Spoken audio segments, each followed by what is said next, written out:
Welcome to the Subjective Professor podcast, where we reject coercion and hypocrisy. This is episode 186, and we're going to talk about reading to your kids is unfair. So on X, there's a post I saw a post by this guy, personality Rothmus, Rothmus. And he wanted to point out that the decline of Western society, particularly in education, has been going on for quite some time. So he posted an article from May 6, 2015, and it was an interview with a, quote, philosopher and professor, Adam Swift. And apparently he teaches in the University of Warwick in England. Interesting. So I'm just going to read from the article that I could find that covered this interview, and then we'll make some comments. Okay. So, in an interview with ABC Radio last week, philosopher and professor Adam Smith, Adam Swift said that since bedtime stories activities do indeed foster and produce desired familial relationship goods, he wouldn't want to ban them, but that parents who engage in bedtime stories activities should definitely at least feel kind of bad about it sometimes. I don't think parents reading their children bedtime stories should constantly have in their minds the way that they are unfairly disadvantaging other people's children, but I think they should have that thought occasionally, he said. And so basically, reading to your children, you are disadvantaging other people, right? I go on. He goes on. The article goes on. But Swift also added that some other things parents do to give their parents the best education possible, like sending them to an elite private school, cannot be justified in this way. That is, private school does not benefit familial relationship goods, whatever that is, right? We could prevent elite private schooling. Oh, sorry about that. Local firehouse is answering a call, so that's the siren. Sorry. Uh, we could prevent elite private schooling without any real hit to elite family relationships. Um, the author Adam Swift also considered abolishing the family to solve the problems of social justice, which is kind of interesting, to put it politely. And then, in general, he goes on, I tend to believe that focusing on improving things for the less fortunate is a better way to advance our society than purposely making things worse for those who have more. But what do I know? After all, it's not like I'm a philosopher or anything. Right. And that's where it ends. And so clearly he ends on a sarcastic note. It's interesting that it's hard to know if he is being sarcastic about knowing anything, right? What do I know? Or if the sarcasm is for, disadvantaging people who are more fortunate than others, right? So the idea of improving things for the less fortunate is the ridiculous idea, right? So it's kind of hard to see, not knowing the individuals, like the writer of the article, the interviewer, or even this guy Adam Swift. Oh, pardon me. Sorry about that. That was actually my mother calling, and I do have a landline. And well, anyway, sorry about that. Anyway, so what I was about to say was that this article doesn't surprise me at all. This is similar to a lot of the material that I encountered when I was in grad school. I even repeated a lot of the stuff because I went along with it, right? What do I know? You have a professor, all-knowing professor, telling you how things are, and you just want the grade. And so you kind of go along with it. And it was plausible. And so therefore, you didn't raise too much stink. And what do I mean by that? Well, it's just like the whole conspiracy theory phenomena. Is it plausible or not? And if it's plausible, okay, well, then run with it. You don't have to necessarily shut people down. In the same way, this article about reading to your kids is unfair to other kids. Okay, you can think that. I mean, there's no reason to censor it, but no one has to agree with it. No one else has to then stop reading to their children. So it's just an idea. It's a suggestion. It's something someone wants to say because of what they observed, which is very, very common, something that you will hear a lot in universities today. I no longer say that kind of stuff. And when I do hear it, well, I say what I am saying right now. First of all, we have to realize is that saying things and presenting things in that way never gets at the root of the problem, which is what deconstruction is for. And I've talked about that a lot. But rather, when they do an article like this, an interview, or when they make knowledge or share their opinions or perspective in this way, they're targeting certain kinds of behavior. So it's not that they want to solve a problem. What they're doing is targeting certain kinds of behavior. In this case, spending time with your kids. Because reading a story to your kids is time of day appropriate, right? They're about to go to bed. You don't want to get them running around, right? Because now their heart rate is high and it's hard for them to settle down. So you read a story to them to get them a little bit sleepy, to settle them down. And if you do this as kind of a ritual type thing, then their body signals to them, oh, it's time for me to turn it down and go to bed. And so it's that behavior which is being targeted here, spending time with your kids. Um, People like that never examine cause, the real source of the problem, which is in this situation, why don't other parents spend time with their kids? And there are many reasons, don't, jump to a conclusion here. There are many reasons why parents don't spend a lot of time with their kids. Even in my situation, my parents never spent a whole lot of time with us, reading to us going to bed. But that's because they don't do that in Korea. And so they never thought to do it. I mean, if anything, they would give us a book and then say, learn how to read this and read it till you fall asleep. That's pretty much what my parents did for me. And I didn't have a lot of the, legal problems that a lot of other people might have struggled with, legal being an example. So there are many reasons why someone would not necessarily read to their children. To jump to a conclusion and automatically say that it's a disadvantage is kind of interesting, right? But it is the responsibility of the parents of other kids who don't get read to at night. So parents who don't have the time to read to their kids, well, there's also a variety of reasons for that as well. Like they got to work. Their siblings are, need extra help to go to bed. They got to work, or they're partying, right? They're too busy spending time with their friends, trying to live as if they don't have any kids, then that clearly is problematic.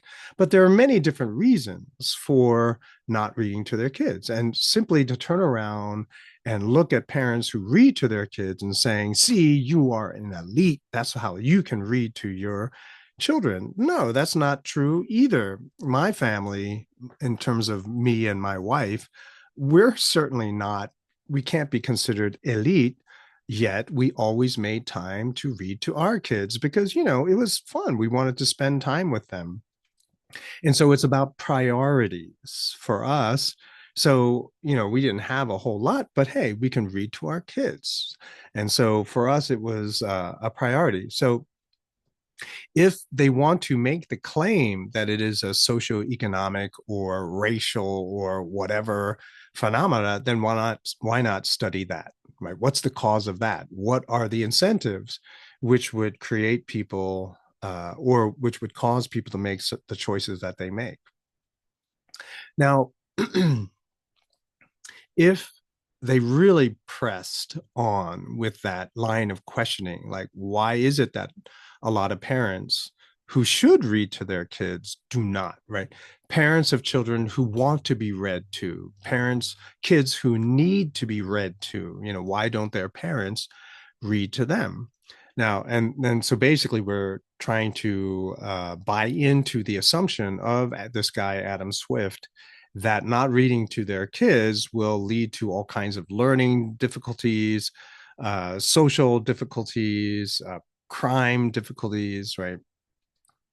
Well, if they did press that line of research, then they'll realize that the cause is the university scholar from 20 years ago, right? And so 20 years ago, 30 years ago, university scholars are looking around at society, seeing certain issues and saying, we got to do something about this. And now we're living in the fallout of all of the policies that were enacted based on their academic research 20, 30 years ago. For example, the war on poverty. The war on poverty, one of the biggest uh, actions taken as a result of the war on poverty was welfare. Now, welfare for a lot of families became an incentive for people to quit, to stop working, to work less. It also incentivized couples, fathers and mothers, to break up, to get a divorce. You could qualify for more welfare if you weren't a two-parent family, right? You would qualify for welfare if you were a single-parent family, but not a two-parent family. And so, in order to get that money, then you're going to break up. So you can simply say, oh, I am a single parent family. I'm in a single parent family. So it's a lot like how inner city schools or people who study inner city schools, underperforming inner city schools, and they say, why are these schools not doing as well as suburban schools? And so they come up with something to blame, right? It's their race. Oh, it's the fact that they're not eating breakfast when they come to school. It's their family. It's the crime in the neighborhood. They'll come up with all of these different explanations, have all of these policies, expensive policies, put into place to address this all of a sudden we didn't know about this problem before phenomena. And then they continue to make schools worse. In other words, they look at everything else except themselves. That all of these proposals that they keep creating and making up uh, comes from them, their perception of things, right? And so all of the even so now even why reading stories to your children disadvantages all these other people who don't have time or don't feel like reading to their kids. Well, that's your fault. It's this academic university scholar's fault. And then because they have all this literature, research, studies, politicians then use that as a way to set up a new system to be able to pay people off, hire their friends for lucrative positions in government, but at the same time buy votes from the people who are going to be recipients of this program. So to say reading to your children is a problem for other kids, it's like saying studying disadvantages those kids who don't study, or sleeping disadvantages kids who don't sleep and stay up all night and play games. Eating well disadvantages those who don't eat healthy, right? And if you think I exaggerate, the author himself wants to shut down private schools. Now, he qualifies it by saying elite private schools, right? But any private school in the minds of a family, who's condemned to go to underperforming public school, they're all elite, and so for that, so, what is elite becomes a subjective term. And so really the author wants to shut down all private schools, right? And so if you shut down all private schools, what you're doing is you're abolishing school choice, right? And we've talked about school choice before, and being able to choose another school is the way out, is the way to get an education, is the way to break the cycle of generational ignorance and low education, right? So by saying and trying to establish one premise, which is also based on a bad premise, you're now going to go further, suggest to destroy another aspect of society. I teach at a private school now. Since I'm no longer at the university, I don't have secondary education certification, but private schools, it's a little bit easier to get a job teaching there. The certification process is much different. Pay scale is different as well, but that, who cares, right? So I got that job, but it's a private school. Now, there's a lot of competition between all of these different private schools, right? Non-public schools, and they're not all like lucrative. A lot of the schools have financial aid programs as well to assist students who are lower income. But that's not a consideration, right? All this author has in his mind certain elite private schools. I don't know, maybe like Exeter, perhaps. And it's not fair that people who are wealthy and who have read to their kids can get their kids to a position where they can gain entrance to these elite exclusive private schools, right? There's a lot of jealousy, there's a lot of envy that is imbued in a lot of this critique. Maybe it's guilt. Maybe the author himself went to an elite private school, didn't like a lot of the people he studied with, doesn't like his parents, and so wants to eradicate that entire phenomena. So this basically brings me to my next point, that authors like Adam Swift, they don't know how to solve problems, but they only know how to destroy anything that is good left in society. Doing away with private schools, as I said, you're just doing away with school choice. My local school that I have to go to because of districting laws, right? If I live in this school district, then I have to go to that school, districting laws. Well, it doesn't teach anyone. There's just a lot of gang violence. So why not be able to choose another school? So maybe the author is upset because the school choice means that there's a lot of money that wasn't available to him or his parents because they spent it all on vacations, whatever. But a private school is the way out for a lot of kids. As I just said, many of the students where I'm teaching are not from this neighborhood, but they are from the inner city, right? They're from the city. We're located very close to the city. And so families who don't want their children in the public school system because it's just so bad, they're willing to send them out to this private school. And hey, it's a Christian private school too. So that's even more of a desirable trait for these families. And plus, we have to consider if education was less regulated, like we abolished the public school system, teachers' unions, and all that other kind of stuff, then tuition would come down for a lot of these private schools, right? Because you would see more private schools. The public school would be eradicated. So all of those school taxes then would just simply go to private schools, right? So all of this phenomena of reading to your kids is bad to other kids, is the logical consequence of the way that grad students today are taught to study, to analyze, and then make conclusions and make suggestions. In other words, they look at a situation, they never discuss the cause. Rather, they assume that they already know what the cause is. It's some kind of racial element. It's some kind of, what do you call it? A discriminatory element of some kind, which gives them this sort of holier than thou, arrogant and discriminatory attitude.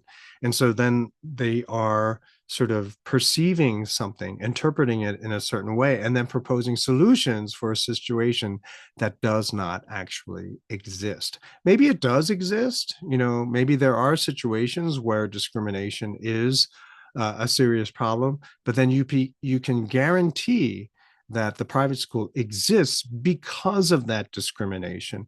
And so that the private school was established to escape that discrimination. And now you have this guy coming along and saying, yeah, we have to abolish your way out of the ghetto so you stay in the ghetto because it's unfair for other people who couldn't get out.